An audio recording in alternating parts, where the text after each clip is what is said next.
At She Can, we tell women's stories. We profile women from all over the world and tell their journeys, how they got to where they are today. And I'm very excited to talk to Terri, Dr. Terri Levine today. Terri, welcome to She Can.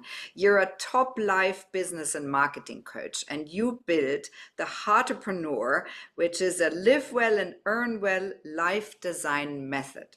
And you helped thousands of people build 6 or 7 figure successful businesses designed to support their dreams without the stress, the struggle, and the overwhelm, which sounds almost too good to be true. So tell us more about you and what you do. Thank you, Stephanie. So yes, I am a life coach. I am a marketing coach and a business coach, all rolled into one, positive psychologist, clinical psychologist. And what I do is I help other entrepreneurs, mostly women. I've had less than 2% men, live well and earn well. And what does that mean? It means to learn how to design a life that is really juicy, that you're passionate about, a life that you love, and then you design your business. And that is the opposite of how most entrepreneurs have done it. And that is why sometimes their health, their relationships, and even their finances aren't in the shape they wanted in. Terri, so how do people find you, first of all? How do people find, I need Terri in my life? I need a bit of the magic of the Heartpreneur. So most people come to me because they've been struggling to achieve something and there's some dissatisfaction. So it could be they don't have the relationship they desire, the health that they desire, they don't have the financial situation they desire. So we call it in coaching a gap. Something is missing. Yeah. They find me through my books. I'm a best-selling author of over 40 titles. The Conversion Equation is the latest title. They find me through my podcast, Live Well, Earn Well, and certainly through the Heart-repreneur website, heartrepreneur.com. Which is amazing. Terri, so tell us more about what motivates you now. You said you're a very accomplished coach. You've been doing this forever. You wrote so many books. You have a podcast. It's really your life. And so tell us what drives you now. I love that question. So I had many businesses along my journey and sold one of my businesses many years ago for a very large sum of money. And so in my early 20s, technically, I could have been retired.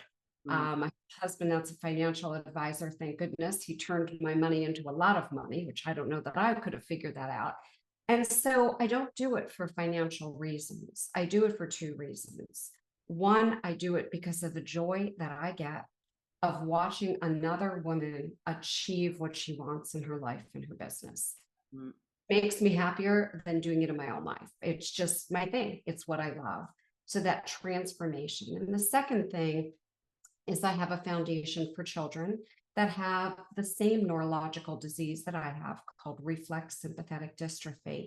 And for the last 15 years, 90% of my income goes there. So I do reverse tithing. I live off of 10, give away 90.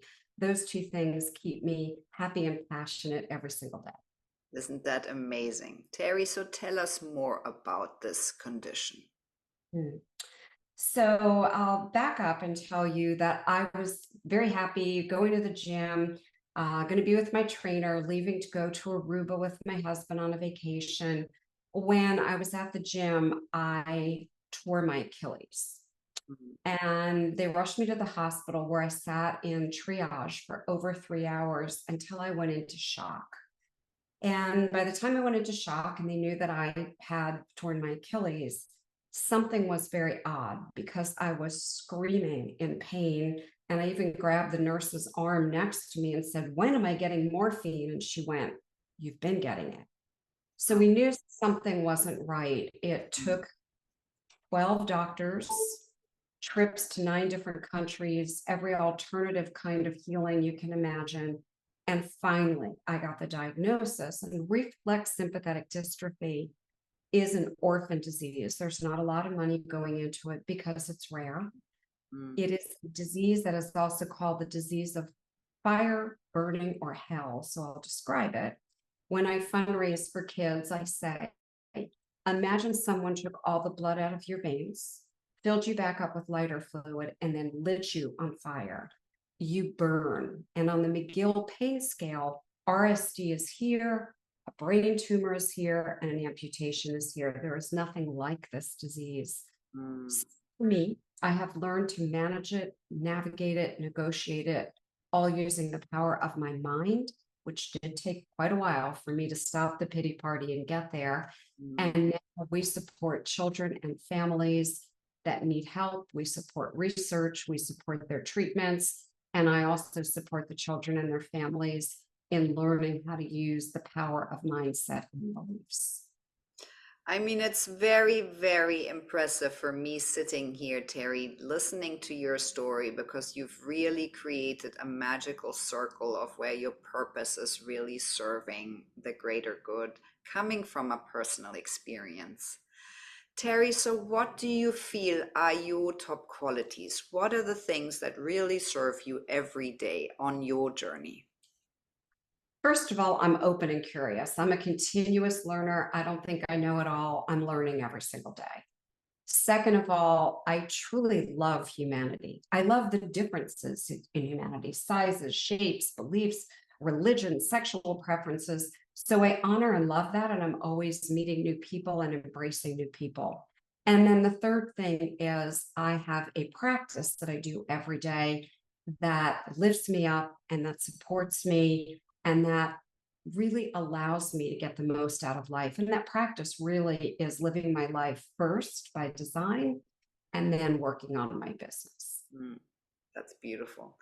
Terry, so what do you feel are your challenges and how do you overcome them? Well, certainly the first challenge is that I still have RSD. I have it the same way that I had it. It does not get better. When I first got it, I was in a wheelchair for 18 months. I was in bed. I was taking ketamine infusions, which is elephant tranquilizer, and 29 other medications. So I wasn't able to think.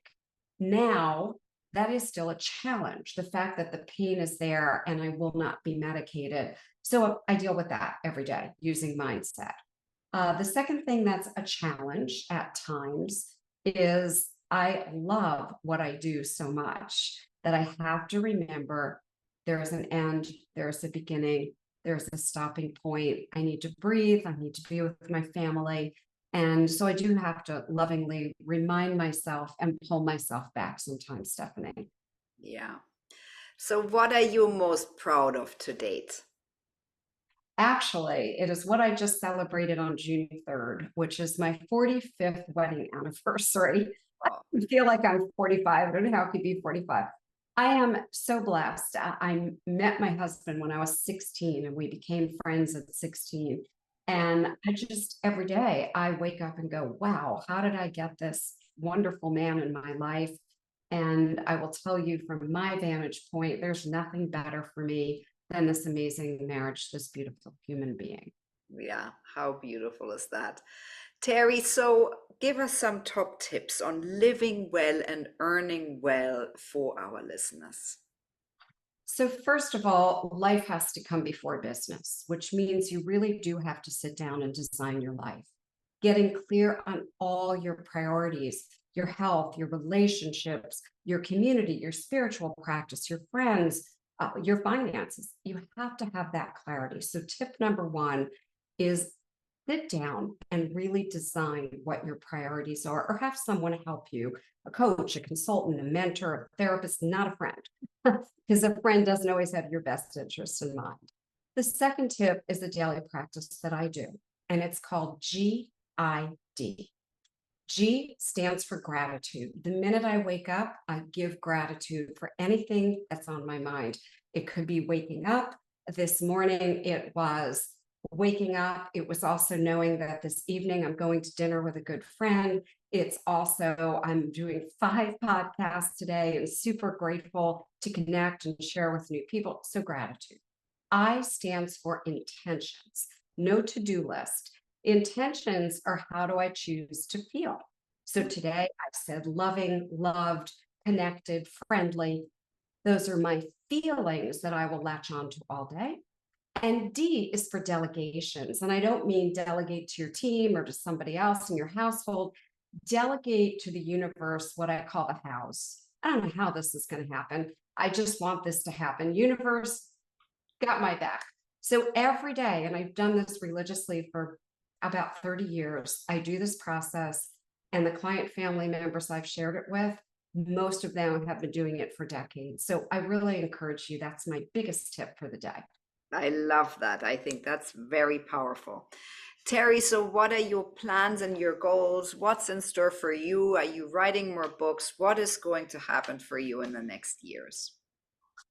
So I'm taking a hiatus from books. I have written 40 of my own, and I've ghostwritten another 12.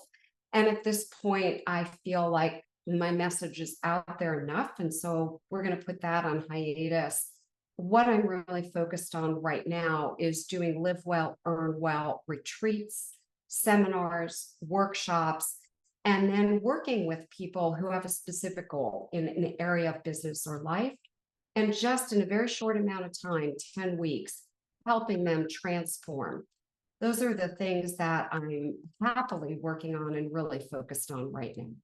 Which is amazing, Terry. Thank you so much for this really amazingly inspirational conversation about your really incredibly important tips. Thank you. It's been a pleasure.